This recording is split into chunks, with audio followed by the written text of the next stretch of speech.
இலங்கை சுற்றுப்பயணம் மேற்கொள்ளும் இந்திய அணியில் நன்றாக ஆடி வந்த 3 வீரர்கள் இடம்பெறவில்லை என முன்னாள் வீரர் ஹர்பஜன் சிங் சுட்டிக்காட்டியிருக்கிறார். இதுவரை அவர்கள் சிறப்பாக ஆடிய போதும் அவர்களுக்கு இந்திய அணியில் இடம் அளிக்கவில்லை என தனது வேதனையை வெளிப்படுத்தியிருக்கிறார் Harbhajan Singh.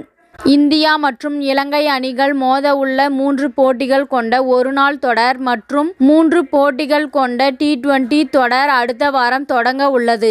2025 champions trophy தொடருக்கான முன்னோட்டமாக India மற்றும் இலங்கை ஒருநாள் தொடர் அமைய உள்ளது.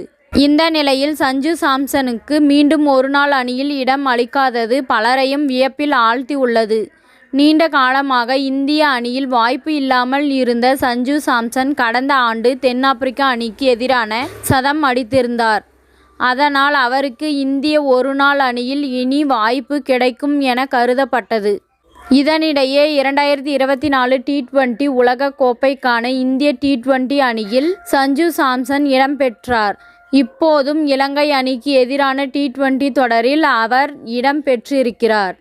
ஆனால் அடுத்து சாம்பியன்ஸ் டிராபி என்ற முக்கியமான ஒருநாள் தொடருக்கு இந்தியா தயாராகி வரும் நிலையில் சஞ்சு சாம்சனுக்கு ஒருநாள் அணியில் வாய்ப்பு மறுக்கப்பட்டுள்ளது.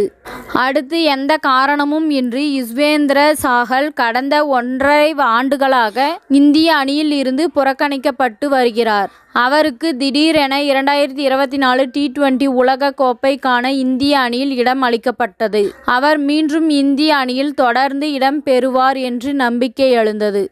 ஆனால் உலக கோப்பை தொடரில் ஒரு போட்டியில் கூட களமிறங்காத சாகல் அடுத்து நடந்த ஜிம்பாப்வே அணிக்கு எதிரான T20 தொடரிலும் இப்போது நடைபெற இருக்கும் இலங்கை அணிக்கு எதிரான T20 தொடரிலும் இடம் பெறவில்லை.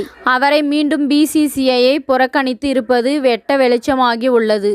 அடுத்து சமீபத்தில் முடிந்த ஜிம்பாப்வே அணிக்கு எதிரான T20 தொடரில் அறிமுகமான அபிஷேக் சர்மா தனது 2வது சர்வதேச T20 போட்டியில் அதிரடி சதம் அடித்திருந்தார். அவருக்கு T20 அணியில் தொடர்ந்து வாய்ப்பு அளிக்கப்படும் என எதிர்பார்க்கப்பட்ட நிலையில் அவருக்கு T20 அணியில் இடம் கிடைக்கவில்லை. இந்த 3 வீரர்களையும் சுட்டிக்காட்டி வேதனையை வெளிப்படுத்தியிருக்கிறார் ஹர்பஜன் சிங். இத்துடன் இந்த செய்தி முடிவடைகின்றது. நன்றி, வணக்கம். மீண்டும் அடுத்த வீடியோவில் சந்திப்போம். மேலும் இதுபோன்ற சுவாரஸ்யமான தகவல்களை அறிய தமிழ் சிறை சேனலை சப்ஸ்கிரைப் பண்ணுங்க, ஷேர் பண்ணுங்க, லைக் பண்ணுங்க மற்றும் கமெண்ட் பண்ணுங்க.